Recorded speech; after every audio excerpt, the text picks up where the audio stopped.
Shalom, apa kabar hari ini? Salam sehat buat kita semua. Berharap kita semua dalam kondisi sehat dan bersukacita bersama dengan Tuhan.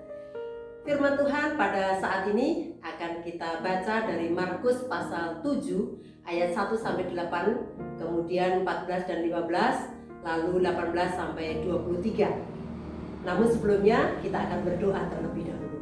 Mari kita berdoa. Tuhan, sejenak kami akan mendengar dan merenungkan firman-Mu, kiranya Tuhan memberkati kami. Terima kasih untuk kesempatan ini, kami boleh berada di hadirat Tuhan untuk dengar-dengaran akan kebenaran firman Tuhan. Pimpin dan sertai kami. Dalam nama Tuhan Yesus kami berdoa. Amin.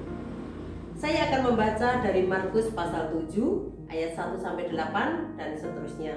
Demikian firman Tuhan. Perintah Allah dan adat istiadat Yahudi. Pada suatu kali serombongan orang Farisi dan beberapa ahli Taurat dari Yerusalem datang menemui Yesus. Mereka melihat bahwa beberapa orang muridnya makan dengan tangan najis, yaitu dengan tangan yang tidak dibasuh. Sebab orang-orang Farisi seperti orang-orang Yahudi lainnya tidak makan kalau tidak melakukan pembasuhan tangan lebih dulu, karena mereka berpegang pada adat istiadat nenek moyang mereka. Dan kalau pulang dari pasar, mereka juga tidak makan kalau tidak lebih dahulu membersihkan dirinya. Banyak warisan lain lagi yang mereka pegang, umpamanya hal mencuci cawan, kendi, dan perkakas-perkakas tembaga. Karena itu orang-orang Farisi dan ahli-ahli Taurat itu bertanya kepadanya, "Mengapa murid-muridmu tidak hidup menurut adat istiadat nenek moyang kita, tetapi makan dengan tangan najis?" Jawab Yesus kepada mereka, "Benarlah nubuat Yesaya tentang kamu, hai orang-orang munafik. Sebab ada tertulis, bangsa ini memuliakan aku dengan bibirnya, padahal hatinya jauh daripadaku. Percuma mereka beribadah kepadaku, sedangkan ajaran yang mereka ajarkan ialah perintah manusia." Ayat 14. Lalu Yesus memanggil lagi orang banyak dan berkata kepada mereka, "Kamu semua, dengarlah kepadaku dan camkanlah. Apapun dari luar yang masuk ke dalam seseorang tidak dapat menajiskannya, tetapi apa yang keluar dari seseorang itulah yang menajiskannya." Ayat 18. Maka jawabnya, "Apakah kamu juga tidak dapat memahaminya? Tidak tahukah kamu bahwa segala sesuatu dari luar yang masuk ke dalam seseorang tidak dapat menajiskannya? Karena bukan masuk ke dalam hati, tetapi ke dalam perutnya, lalu dibuang di jamban." Dengan demikian ia menyatakan semua makanan halal. Katanya lagi, apa yang keluar dari seseorang itulah yang menajiskannya. Sebab dari dalam, dari hati orang timbul segala pikiran jahat, pencabulan, pencurian, pembunuhan, perzinahan, keserakahan, kejahatan, kelicikan, hawa nafsu, iri hati, hujat, kesombongan, kebebalan. Semua hal-hal jahat ini timbul dari dalam dan menajiskan orang. Sampai di sini pembacaan firman Tuhan. Jemaat yang kekasih di dalam Kristus, sampai pada hari ini kita masih sering melihat bahkan juga melakukan apa yang dinamakan dengan tradisi atau adat istiadat.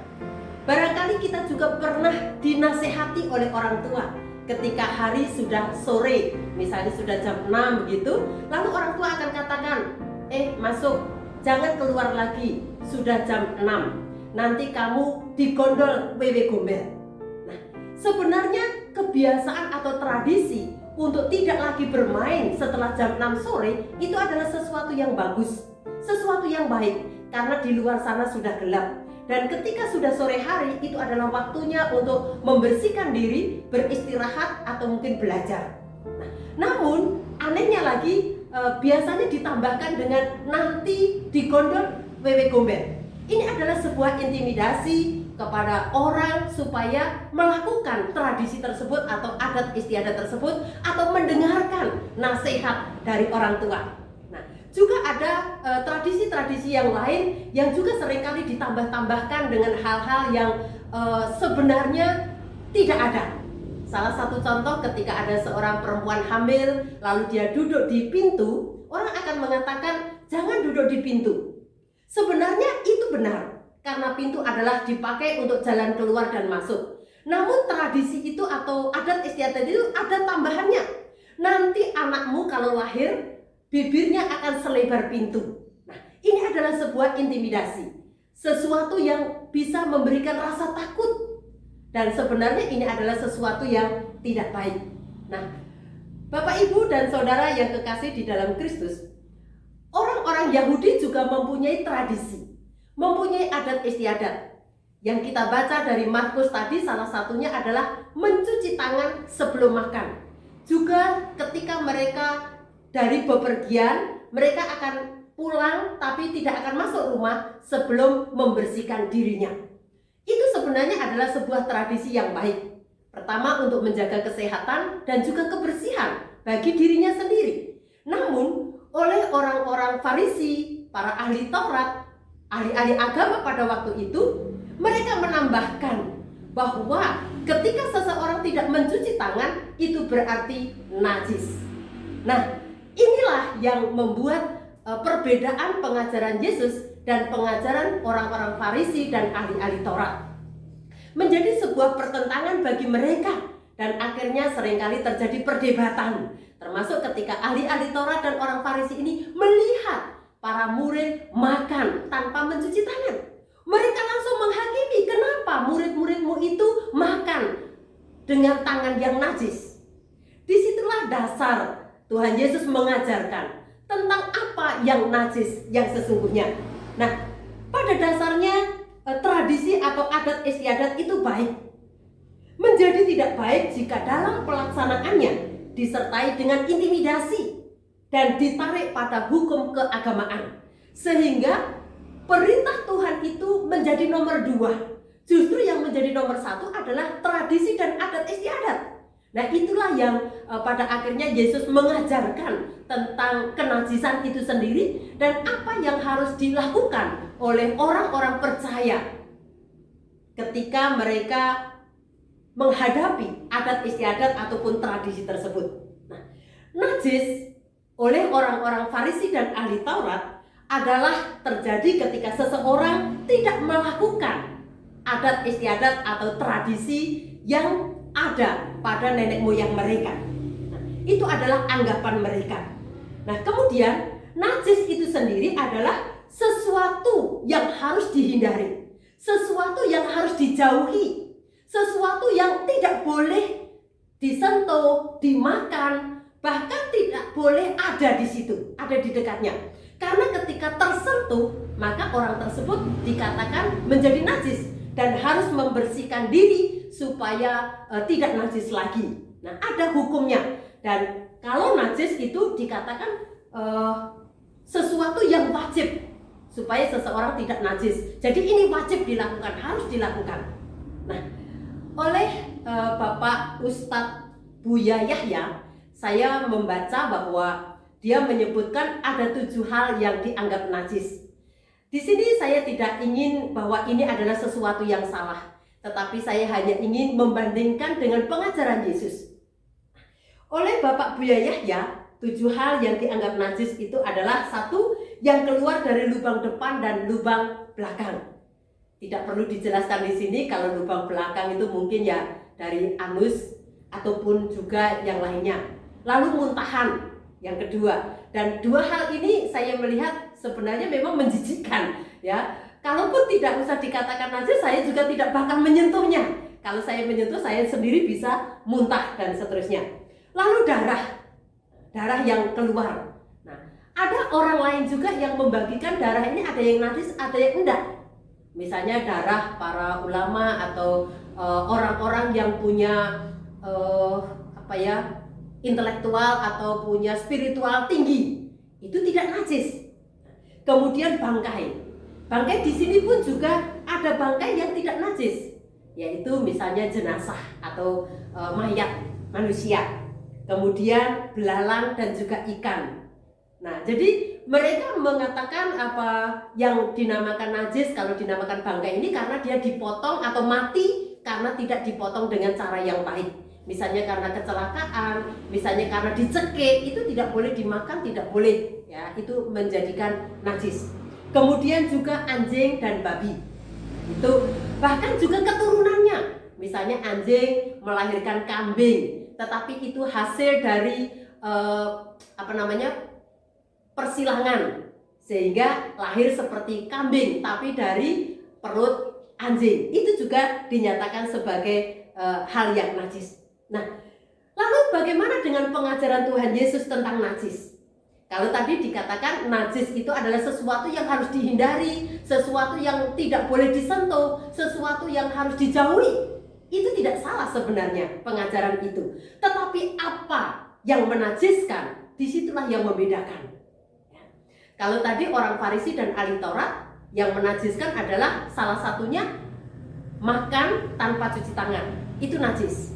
Atau mungkin masuk rumah tidak membersihkan diri dulu, itu najis. Lalu perkakas-perkakas tidak dicuci, tidak dibersihkan, itu juga najis. Tetapi bagaimana dengan pengajaran Yesus? Sebelum Yesus menyatakan tentang apa yang najis, Yesus memberikan penjelasan terlebih dahulu atas pernyataan dari orang-orang Farisi dan ahli Taurat. Mereka adalah ahli-ahli agama. Mereka adalah orang-orang yang memiliki spiritualitas tinggi menurut pemikiran, menurut penganutnya pada waktu itu. Nah, maka Tuhan Yesus mengatakan bahwa mereka itu beribadah kepada Tuhan tapi dalam kemunafikan. Karena apa? Karena mereka mengajarkan hal-hal yang dibuat oleh manusia. Bukan yang datang dari Tuhan, tetapi yang dibuat oleh manusia. Itu yang mereka ajarkan, lalu ditarik dalam ranah keagamaan. Sehingga Yesus mengatakan bahwa peribadatan mereka itu hanya di bibir, bukan dari hati. Hanya yang terlihat, tetapi bukan yang ada di dalam. Nah, adat istiadat yang dibuat oleh manusia itu sebenarnya tidak bagus, tetapi jangan ditarik kepada ranah keagamaan. Jangan ditambah-tambahi. Nah, kalau ditambah-tambahkan lalu ada intimidasi, ada rasa ketakutan di sana, ada pemaksaan di sana, itu yang tidak setuju oleh Yesus sendiri kepada orang-orang Farisi dan ahli Taurat. Nah, sebagai sebuah contoh, Yesus juga mengatakan ketika menghormati orang tua, hormatilah kedua orang tuamu dan seterusnya, itu adalah sebuah hukum. Lalu untuk menghindari tidak memperhatikan orang tua, orang katakan uangnya sudah habis dipakai untuk memberikan korban persembahan. Memberikan korban persembahan itu adalah hal yang baik, bukti daripada ibadah kepada Tuhan. Tetapi kalau itu dilakukan atau dikatakan untuk menghindari tidak memperhatikan orang tua, itu sesuatu yang salah.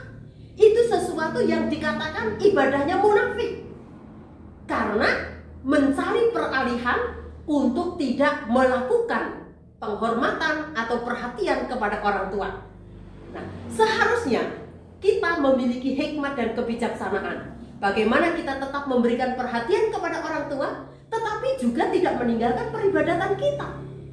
Kita akan memanage dan mengatur sedemikian rupa agar memang karena itu bukan karena supaya mendapatkan penghormatan, tetapi karena itu memang rasa syukur kita kepada Tuhan dan merupakan ibadah kita kepada Tuhan dari hati. Nah, ini adalah salah satu contoh saja. Nah, kesimpulan dari pengajaran Yesus itu terdapat dalam ayat 20-22. Kategori najis disampaikan. Ada di situ kebohongan, kesombongan, iri hati, ada juga kebebalan di sana, pembunuhan, perzinahan. Dan itu bisa didetailkan lagi atau dijelaskan lagi. Tentang perzinahan itu sendiri tidak hanya sekedar ketika seseorang sudah selingkuh atau married by accident, itu sebuah perzinahan. Tetapi hanya melihat dan menginginkan di dalam hati, itu pun sudah dikatakan sebagai perzinahan. Pembunuhan bukan hanya sekedar menghilangkan nyawa seseorang, tetapi menghambat pekerjaan atau berkat orang lain. Itu pun juga termasuk pembunuhan. Juga merupakan pembunuhan ketika seseorang mungkin menjelek-jelekkan atau merendahkan. Itu adalah pembunuhan karakter. Dan itu juga dalam kategori kejahatan. Kategori yang menajiskan diri seseorang dan juga bisa menajiskan orang lain. Ketika berdampak, orang lain menjadi hancur dan diri sendiri juga sebenarnya menjadi hancur. Lama-lama akan kita mengalami degradasi moral dalam hal ini. Orang akan menjauhi kita. Nah, jemaat yang diberkati Tuhan. Lalu ayat 23 memberikan penekanan kembali. Bukan hanya najis, tetapi dikatakan sesuatu yang jahat. Nah, kalau itu adalah sesuatu yang jahat, tentu itu akan berimbas kepada hal yang buruk bagi pelaku maupun juga bagi orang yang ada di sekitarnya. Bisa membuat orang lain berantakan dan hidupnya sendiri juga bisa berantakan karena tidak mengikuti aturan ataupun hukum yang Tuhan ajarkan kepadanya. Tidak mau mendengar dan melakukan perintah dari Tuhan itu sendiri.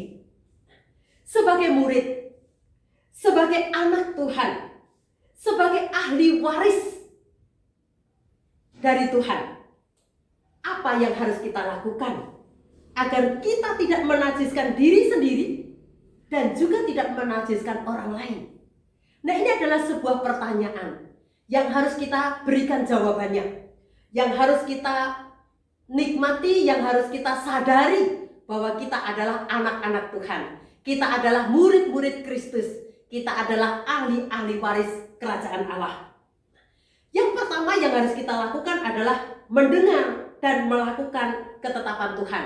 Saya akan membaca dari Ulangan pasal 4. Di sana dikatakan demikian. Ulangan pasal 4 ayat 1 dikatakan, "Maka sekarang, hai orang Israel, dengarlah ketetapan dan peraturan yang kuajarkan kepadamu untuk dilakukan, supaya kamu hidup dan memasuki serta menduduki negeri yang diberikan kepadamu oleh Tuhan Allah nenek moyangmu." Dengan jelas sekali bahwa orang Israel saat ini adalah kita. Karena firman Tuhan ini, perikop ayat ini diceritakan, disampaikan kepada kita. Jadi sekarang kita gantikan. Maka sekarang, hai kamu sekalian yang ada di sini, yang mendengarkan saat ini, dengarlah ketetapan dan peraturan yang kuajarkan kepadamu untuk dilakukan. Nah, saudara yang dikasihi Tuhan Yesus Kristus, itu hal yang pertama yang harus kita lakukan sebagai murid Kristus. Yang kedua, jangan menambah atau mengurangi firman Tuhan atau kebenaran dari Tuhan.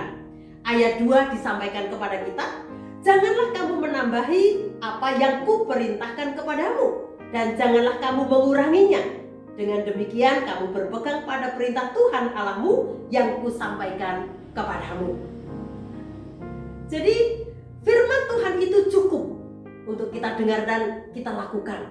Tidak perlu kita tambah-tambahin lagi. Lalu yang ketiga, kita harus melakukan dengan setia.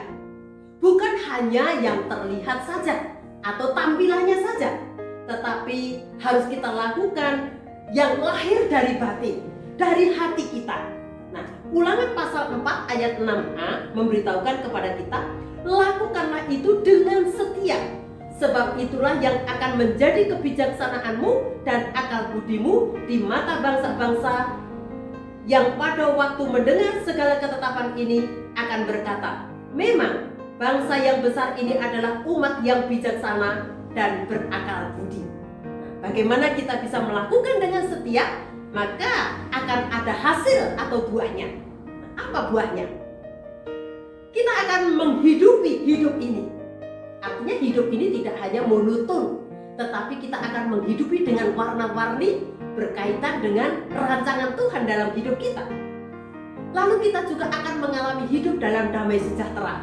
Sekalipun ketika kita memproses hidup kita, melakukannya itu, kadang kita jatuh. Tetapi kita harus terbuka kepada Tuhan, mengakui akan kegagalan itu, lalu kita kembali memulainya dengan yang baru, dengan yang benar. Kemudian kita tadi juga dikatakan dalam Ulangan akan memperoleh kebijaksanaan.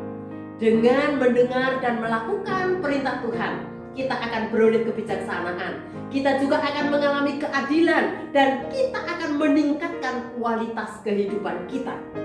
Tentu dalam hal ini lebih kepada hal rohani atau spiritual. Tetapi dengan meningkatnya kualitas spiritual kehidupan kita, maka kualitas kehidupan yang utuh juga pasti akan mengalami peningkatan. Akan terjadi keseimbangan jauh lebih baik dari hari-hari yang lalu. Sebab Allah selalu dekat dan menyertai kita. Oleh sebab itu, sebagai kesimpulan bahwa Tuhan memberikan hukum atau perintah itu untuk ditaati dan dilakukan dengan setia. Tuhan menghendaki adanya ketulusan, bukan kemunafikan. Sebab hukum Allah itu sempurna, menyegarkan jiwa. Peraturan Tuhan itu teguh dan memberikan hikmat. Tentu hal ini akan memberikan kebahagiaan sejati. Jemaat boleh membaca dalam Mazmur pasal 19 ayat 8 dan 9. Amin. Tuhan Yesus memberkati kita semua. Kita berdoa. Tuhan, terima kasih untuk firman-Mu pada saat ini yang sudah kami dengarkan, kami renungkan. Selanjutnya biarlah kami boleh melakukan dalam kehidupan kami sehari-hari dengan ketulusan dan keterbukaan kepada Tuhan.